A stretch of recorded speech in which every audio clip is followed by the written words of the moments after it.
This is the thing with Trump you were saying, Cliff. He does not think any laws or rules apply to him and hasn't his entire life. And I just made a new norm right, about, weaponizing the justice system, right? Witness tampering, all of it. He does it on a daily basis. Yeah, the danger with him always was that he just breaks through walls because, again, you're right, nothing applies to him. He is mentally ill. I mean, he's pathologically a narcissist, probably a sociopath. And so even others that were tempted to do certain things knew what the boundaries were, knew what our culture would allow and not allow. And he sort of hacked that in a way because he kept pushing. And then as he kept pushing, realized the right-wing media was so corrupt it would get his back no matter what he did. He could line a couple people up and shoot them, and they'd be like, well, it was justified. It was President Trump. And then the mainstream media, the New York Times, would be like, well, he did shoot 5 people, but on the other hand, some of them seemed like maybe they had it coming. And I mean, in the end, he sort of showed all the flaws in our system. The Republican Party already, I mean, Mitch McConnell blocked a Supreme Court justice back before Trump was elected. We can go back and look at, torture in Iraq under Bush. They were becoming more and more radical, more and more about breaking the law and doing their own thing. But it's like they've been moving slowly there. Yeah. And Donald Trump just kicked the door open, made it public that you can get away with anything. And this is the behavior these guys model now. Yeah. And it's everywhere. It's in the state. Well, they always say attorneys general and governors, and I mean, that's why they must be destroyed because that whole culture of criminality, of corruption, of all of it has to be destroyed. Well, I mean, we always said, if Nixon had right-wing radio and Fox News, he wouldn't have gotten impeached. I mean, it's right. Yeah, and in the gaslighting that they're, saying the Biden Justice Department is weaponized and that's what they're investigating. The gaslighting is like turned up to 11 because not only did Trump do that his first term, he's telling you he's going to do it even more if he gets a second term.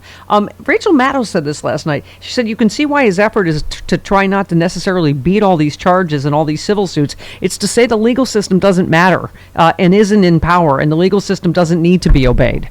I mean, yeah. I mean, that's so right. Because look, that's what he did with the political system, right? I mean, the election was rigged. I didn't really lose.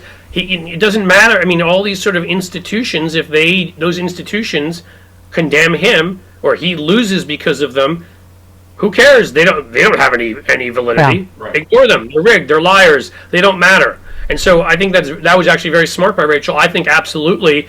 I mean, yeah, he's got lawyers. He's trying to beat all this, but as you know, in the end, when he is convicted of some of this, which he will be, his response will be, again, to encourage violence and say he was only convicted because the system is crap, doesn't work, you shouldn't believe in it. And it encourages all these other folks who are not of sound mind and have easy access to weaponry and disinformation to go and commit their various little acts of violence every day. It's hard to believe, but I guess we're on Earth 1, Cliff, where you go, do his followers really believe every court and every judge and every prosecutor it's all rigged? It's all witch hunts, 91 counts, 4 indictments. But I guess they do. I can't speak for them. You just want to grab them by their shirt collar and just get into their face and be like, The Matrix was a movie. A movie. Okay, wake up, relax. Rejoin us in the real world. Yeah. But I mean, and meanwhile, them accusing Biden's Justice Department being weaponized, I'm like, against Democratic Senator Bob Menendez and checks notes, his own son. Right. Merrick Garland is the least weaponized AG in the history of AG's trust. Please. Yeah. I'd like to weaponize him a little more. I know. Can we weaponize him some more? So maybe one of the co-conspirators in the House or the Senate will be convicted or even indicted? Teresa in Ohio, Cliff Schecter's home state. Hello, Teresa. Yay! Hi to my fellow Ohioan. I'm in the opposite corner of the state. Yeah. I'm in the Go Bengals. That's just not nice. Right. I just wanted to say it's a pleasure to talk to all of you. And I just kind of want to counterbalance the man who called earlier from Ohio who was trying to wonder, what did Trump do wrong? And, I mean, it is crazy up here. It used to be very Democratic, big union area. Now it's there's actually someone that I went past their house who has a picture of Trump on their front door window that's got to be 3 feet by 2. That it scares you when you drive past it. And what is wrong with these people? They are obsessed with this guy. It's just it's really a cult. scary up here. It's and a I'm cult. not saying that there's not Democrats. It is a cult. And by the way, It Therese, is. we were saying there's if you're looking at polling, 71% of Americans support unions. That's what I keep asking. Like, when did unions become bad? It's why we have weekends and overtime pay. I know. Yeah. Vacations. They just have this.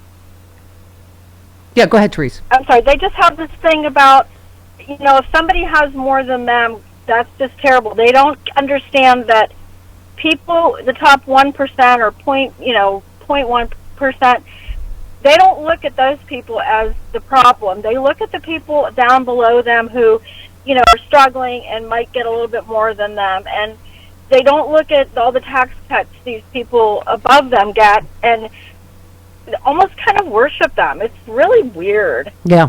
Yeah. No, Cliff, this is something you've been dealing with your whole life as a Democratic strategist. How do you get people to, to not vote against their own self-interest? It's sad, and I mean, I think that one of the most smartest comments ever made, Lyndon Johnson said, as long as what Republicans realize, or whatever, as long as you can get the lowest white man to think he's above the highest black man, then you can convince them to vote for you. And that's pretty much been the Republican strategy. Throw in women and other groups too, but it's really difficult. Let me speak for my dad, since you invoked Lyndon Johnson. What Barry meant to say was, your dad was much better, totally different. We have to act in some cases like we're deprogramming people because they are in a cult. Yeah. And look, there's a certain number we'll never reach, and if they weren't Trump fans, they'd be into somebody in the WWE, or they'd be addicted to something else ridiculous, some other personality. But there are some reachable people that are getting bad information, and that some of that is on us, again, for the fact you do a great job. A lot of people do a great job, but we have never on our side made sure that we are reaching everybody everywhere. The local talk radio and local Sinclair-owned stations and these things are such garbage. And people hear this stuff and they don't know the reality of it. As you just said about what unions have done, and oh, by the way, who's the party that supported unions? Who's the party that still supports unions? Yeah. It's not Republicans, folks. Don't get me started about Democrats investing in progressive infrastructure. Okay. Sorry, it comes up once every conversation I have with you. Yes. No, it's true. They just have a much bigger YouTube, megaphone. it's right here. We could use some investment. Yeah, exactly.